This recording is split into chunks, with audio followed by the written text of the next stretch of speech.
of the show, making that massive move to PSG. Hasn't been the best of 12 months, hasn't been the best few weeks, let's face it, for the Brazilian. And he's come out and said, I can say that this is the saddest moment of my career. It's hard to find the strength to play soccer again, but I'm sure God will give me strength enough to face anything. Mac, this Neymar to Real Madrid thing is something that has been bubbling, hasn't it? Yes. Do you like it? Does it make sense to you, in a sense that this is a player who just 12 months ago made that big move to PSG, already kind of thinking about the next step? You never know what was in the mind. He would never move from Barcelona to Real Madrid because we know the politics of that. So maybe Paris Saint-Germain was just a convenient stopgap. If you were Real Madrid, would you pull out all the bells and whistles to get him? I think the president wants to bring him in. I think the president is obsessed with bringing him in, but getting it over the line is another thing, isn't it? It's you wouldn't say he's done himself a lot of favours in the World Cup. You know, if the president's now looking at Neymar, I think some of the supporters won't be quite so happy with seeing his performances, seeing his antics, seeing the way he's played. Again, he wants to be the star of the show, which without Ronaldo, he could be the star of the show. But he's got to get his attitude much better than we've seen. But he's a good, he's a very good player. I think people would brush over that. Yeah, if Ronnie goes and he brings him in, it'll be fine. We talked about it because it was relevant and it was current and it was stupid. But I mean, at the end of the day, I mean, he's a heck of a player. Yeah. And I think they will. I mean, if we are talking any of the Hazard, Mbappe, as much as you like Mbappe and Neymar, he's the bells and whistles sign. He's the big star. Yeah. So that would certainly smooth it over if Ronaldo goes, him coming in. And we know at some point he's going to screw his head and stop all this, but particularly at Real Madrid, and get the job done. So. But he's not going to give you the goals that Ronaldo's given. So there's no player that can give you the goals. Mbappe may be, in time, the player that can give those. Who would you have? I would go for Mbappe. Would you? I'm not a Neymar fan, as I've said last year. I think he's all for himself. I wouldn't build a team around him. And when you're buying a player of that expense, you're building a team around him. Is Ronaldo not all for himself? But you can still build a team around him because well. he does the right things for the team as well. I'm not sure Neymar does. Who would you have, Macca? Mbappe or Neymar? If Florentino rang you up and went, oi, who shall I choose? Brings him up. If it was now to hit the ground running, Neymar. Right. I think in a long-term prospect, of course, Mbappe, I think, will be a new superstar. But for now, for European football, in La Liga, it would be him. It would be Neymar. The World Cup is happening, of course. Let's turn our focus on that. We now know the semi-final lineup. It will be France against Belgium on Tuesday. Croatia, England on Wednesday. Gab, you've been out there for the whole tournament. What struck you about it in particular? What have you enjoyed about it? Well, obviously we see some tremendous games. We've seen some tight games. What I'm always reminded of every 4 years when the World Cup comes back is how different it is from the club game, which, you know, in the club game, there's such a concentration of resources and power and wealth with the big clubs. You kind of know what's going to happen. There's no real surprises. But in the World Cup, you know, it becomes almost childlike. Anything is possible, and that's why we see these fantastic upsets, and then that's why we see so many close games, which we tend not to see in the Premier League or La Liga or Serie A or the Champions League. What have you enjoyed about it, Robert? I've enjoyed. We sat here right at the beginning of the tournament. We said there's only 4 teams that can win it. We sort of said, well, maybe 6, and then we went, no, only 4 teams can win it. Only one of those teams is left. That's been the great thing about the tournament. Spain haven't done particularly well, but you know, Russia beat them on penalties. We saw Argentina not really perform at all. So I think it's been the surprise. Some of these other teams coming through and playing really well, and the quality of the games has been excellent. The tempo of the game. So many World Cups. After the initial group stages, it gets a bit cagey. The teams play defensive football. The game's played at a slower tempo. I don't think we've seen one game, apart from France-Denmark, that's been played at a slow tempo. It's the first World Cup ever. It's one of the English stats boys that had this yesterday. First World Cup ever. It's not had Argentina, Brazil or Germany in the semi-finals. Which could be a bad thing, like with regards to entertainment-wise, in the sense that, you know...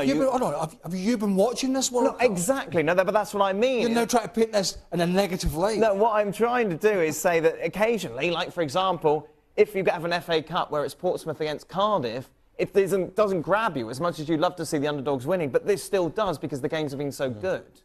And there's still some big nations left in. Exactly. I think one of the things is the scaremongering. Well, so far, the scaremongering that was going on before the World Cup about how troublesome it was going to be in Russia.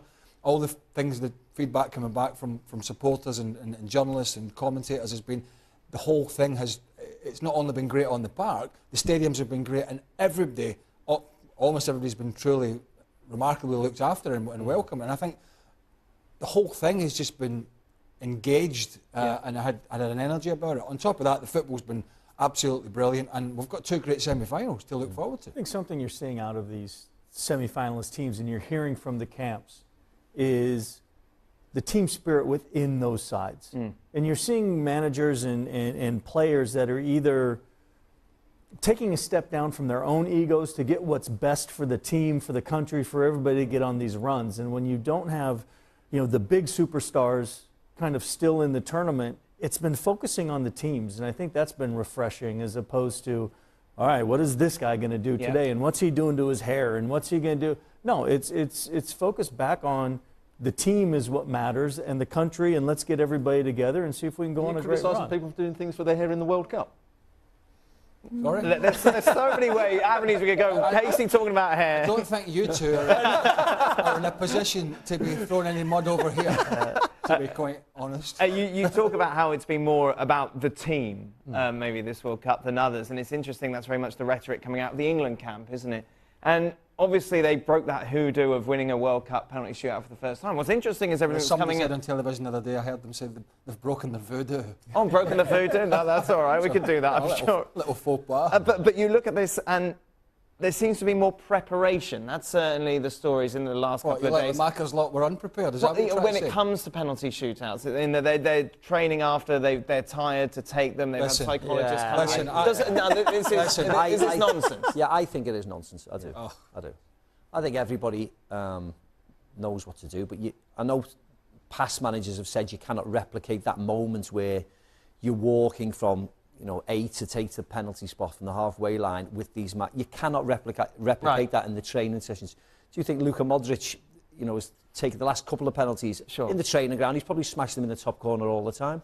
But once the pressure builds, you cannot practice that. You can, of course, you can have Pickford there and just hitting shots left, right and centre at him all day long on the training ground.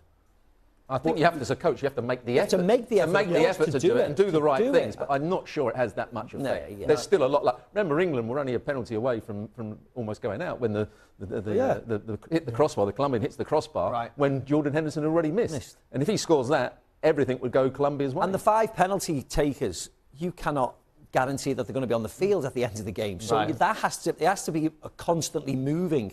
Vardy's taking the 5th penalty. Oh, he's got a groin strain. Eric Dyer's suddenly taken it. And before that, it would have been somebody else. Had people not left the field and got substituted through injuries. So you can't... You might have been down to take a penalty and you've had a bad game. Yeah. Right. So your confidence is all over the place. Yeah. Or you're carrying a little injury. I suppose from a goalie perspective, it's maybe more prevalent because you can study maybe where... We should do that. And I think there's no question that you get to the point where you and your goalkeeping coach are going through tape. Right. And it's okay, he prefers to go this way, let's go that way. And then like anything, it's about narrowing the percentages. And if I know that I'm coming up against Luka Modric and I've gone against his last, and I've looked at his last 10 penalties, and I know that 7 he likes to kind of go in this general direction, and then I'm going to narrow those odds, and I'm going to try to go for that. Because under pressure, 9 times out of 10, you're going to try to go to the side that you're most comfortable with. And if I know that, and he misses it a little, that's all I need. Let's just remind you how things stand according to the bookmakers. France, favourites to go on and win the World Cup at 2-1. It's tight though, isn't it? Who will get us to the final? Croatia? Croatia. Si, senor. You pressed it twice then. Try again. Croatia. I'm going to have France. France, Croatia. Croatia. And then who will win it all? France. Now, the reason we showed you that is because that bracket started at the round of 16. Yeah. You got it straight down, perfect. I hope I'm wrong. You got everything right. Yeah, but I'm You mentioned that yesterday, actually. only on the excuse me, only on the one game I mentioned. You mentioned the whole bracket, not me. Croatia, England. I don't like to blow my own trumpet. Okay. Yeah, but I did say yesterday that I hope I'm wrong, and I think England now, if I had to choose it again, I'd choose England, because I think the way the 2 games went the other day and the way Croatia finished out on their feet, looking as if they've got numerous injuries, and I thought the front 3, or the people who played up front, were quite toothless, really. So I'd pick England if I was to do it again today. Gareth Southgate said after the Colombia game, he was quoted, said, the dressing room's like a scene from MASH. Yeah. Well, that's exactly how Croatia looked at the end of that Russia game. And they've had 220 minutes straight off back-to-back after the Denmark knockout game as well. I think England, without taking anything for granted, look in great shape. Yes, I mean, I really do. I think they look fresher. The game will be more open for them than all the games they've played so far. And I think we could see England's best performance yet. I think they're going to get to the final. Do you agree, Casey? I agree with everything. When looking at Croatia, it really looked like 4 or 5 guys were barely going to finish the match. I mean, even if you count Subasic in that group, that you don't even know if their goalkeeper or what his state is. And the only question mark for England is I don't know how the depth of that squad is if they do have to make changes. I think their starting 11 looks fantastic and a couple guys coming off the bench, but if they do have some injuries that we don't know about, that only the squad knows, and maybe a couple guys can't go, I think it could be trouble for England. Robert, you're all week. Mac is going tomorrow, or today is your last day. So I just want to ask you with regards to nerves. And this is a young group of players who've never had this sort of experience before, a World Cup semi-final. How do you deal with that? I think the fact that they've had their first World Cup quarter-final, they dealt with it really easy. They know the nations behind them. They've got to the semi-finals, which, of course, England hasn't done it in a long time. The winners already, they'll come home as heroes regardless of the result tomorrow. So I don't think it'll be a problem. I really don't. You've got Jordan Henderson, who's just played in the Champions League final. You've got, players who've played at the highest level. I don't think it matters one jot, to be honest. They should be excited. They should be nervous because it's normal. They should have butterflies in the stomach. But they should be full of confidence after the Swedish performance. So you don't buy into Tony Adams' comment that because it's all the Spurs players that have never been winners. They've never been winners. So do you listen to anything that Tony Adams says? I try not to. Yeah, exactly. Macca brings up a good point. Whatever happens now, unless they lose like 7-0, they'll go back as heroes. Yeah. How do you play on that from a coaching perspective to help your players going into this match? I don't think he has to do anything different, Southgate, to what he's already done. I think the players are confident, they know the system they're going to play. I think he'll play with exactly the same team. I'm not sure he's going to make any changes whatsoever. I think they're getting better and better. They've got the momentum. They'll look at Croatia and look at the injuries and all the tiredness they've had in the last couple of games. I think he'll also be quite pleased with the way Rebic and Perisic have always chased the opposition's wing-backs back. There you go. And England will play with wing-backs. Perisic will go deep, so will Rebic, and England should dominate. Meanwhile, when it comes to quality, you'd expect more from their first semi-final, France against Belgium. France slight favourites. Should be a great game. Should be a brilliant game. You have two teams with attackers galore and real quality in their attack, and that's the game I'm most looking forward to as a spectacle. The England game, you worry about the England players because you know a lot of them personally, but I'm really looking forward to watching the France-Belgium game. Is it a case whoever wins that game wins the World Cup? I think that whoever wins that game will be favourites for the World Cup. I don't necessarily think they'll win it, but they'll certainly be favourites this side of the group. Who wins that game? France. And then they win the World Cup? Yep. I was sitting earlier looking at it, and I thought, do you know something? I think Belgium are going to win this. And then I went on our ESPN FC predictor, and I picked France. About 10 seconds later, I think it's that close. Yeah. I mean, it really is when you look at the players. But my gut feeling is the French will just have a little bit too much. I'd like Belgium to do well for Roberto Martinez because, of course, he's been a colleague of ours for a number of years, hasn't he, at World Cups and stuff, and I know him because of the Everton connection and things like that. So I'd like him to do really well. So keep a close eye on Thierry Henry on the bench of Belgium. That's a good point, Case. Yeah. And how can he not jump up and down if Belgium score and then go, oh no, I just knocked my He's got to think of himself. The next manager's job, if I'm the assistant to the World Cup winning side, I've got a great job. It's brilliant, but talk about paying his wages, emotions, though. Yeah. None of this country nonsense. They're paying his salary. Yeah. Right? Yeah. He's got that big beard so he can hide. You bet what? He's got that big beard, isn't he? That's what he's hiding behind. Championship beard. Hey, is that what it is? That's what it is. Right then, everyone, thank you very much. Macca, have a safe trip back to England. Macca's going home. There you go. Till tomorrow. Goodbye. Let's focus now, shall we, on the first semi-final. France taking on Belgium. The bookies have got France coming in as favourites, 11-8 on Belgium. Meanwhile, 11-10. I don't think we've done one of these for a while, but just to please Craig, Robbo, what is your combined 11? My combined 11. If we would have both squads. Yeah, well, I've gone for a back four. Courtois I had put in goal. Pavard, I think, has had an excellent tournament so far. Alderweireld and Varane as the centre-backs. And I put Vertonghen at left-back. Pogba, Kante and De Bruyne in midfield. And then you see Mbappe out on the right-hand side. Hazard on the left. Lukaku up front. How can you argue with that? So no Griezmann. No. Where would he come? Who's he better than? Mbappe, Lukaku, or Hazard? No argument. Any good?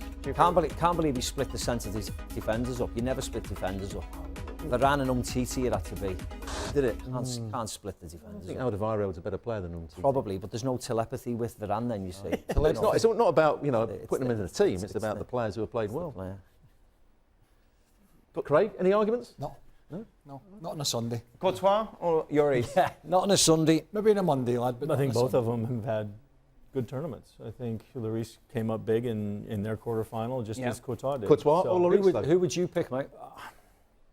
I think as a former Spurs player, I got to pick Lloris. There you go. So his team's wrong then. What was his If a goalie picked Lloris, that's I the didn't end get of a it. chance to Both count. of them had good I don't have a tournaments. calculator with me. How many from each team were in? Do you need a calculator to count? I was being facetious. Shut up. Oh, I'm not sure, actually, to be honest.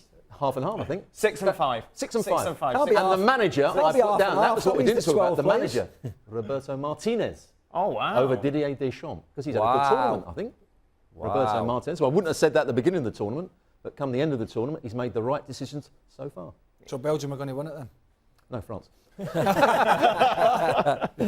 England are favourites to advance to the final according to the bookies. Croatia coming in at 13-10. You want more combined 11s? Let's bring it, Robbo. Well, I've got a lot of England are England. well represented. They are. Here. I've gone for Pickford in goal, a back three. I've stuck with the back three, and as Mac said earlier on, I've got to stick with the teams that are doing well, the players that are doing well. They've got good understanding. Walker, Stones, Maguire, Young and Trippier in the wing-backs position.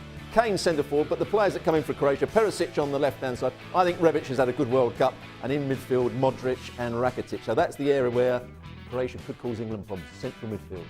Raheem Sterling didn't get up front for No, you? he didn't. No, Okay. no. I thought he might have.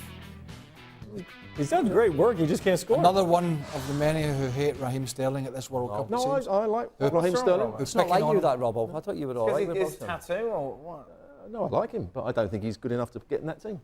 I wasn't playing with two up front. I'm playing with Rebic wide and Perisic on the other side. And Kane through the centre. And Kane through the centre. Any problems with that? Nope. Any problems with that? Well, I thought you might. What about the goalkeeper? Come on. Come on. It was funny. one? Where Who he- did you have in? Where he I don't was think injured Perisic a has little big bit foot. I during don't the think game, Perisic and you has been thought, great, has he? did he do his Perisic- hamstring? Did he not? I think he just had a cramp, and then they got all excited about So that. He Pickford was going right to- then? I think Pickford has performed extremely well. How many other combined 11s have you done today? 2. Casey, Funny, that's would because you only 2 have games. Subasic or Pickford if it comes down to penalty shootouts? Because Subasic seems to be a much bigger goalkeeper. I think both of them have performed well, but Subasic, I think there was that big question mark. Oh, is he injured? Is he not injured? What's going to happen? And I think the referee is going to to keep a big eye on him because he can. Big eye. Yeah, Well, big left eye. or right? Yeah. Oh, he was whatever's coming big- off. He was There coming off no his doubt. line, and the And referee told him. And they didn't have to call Whatever's it because biggest- there was nothing that happened when he came off that was an Because issue. they missed the target. Yeah, exactly. Or scored. Right.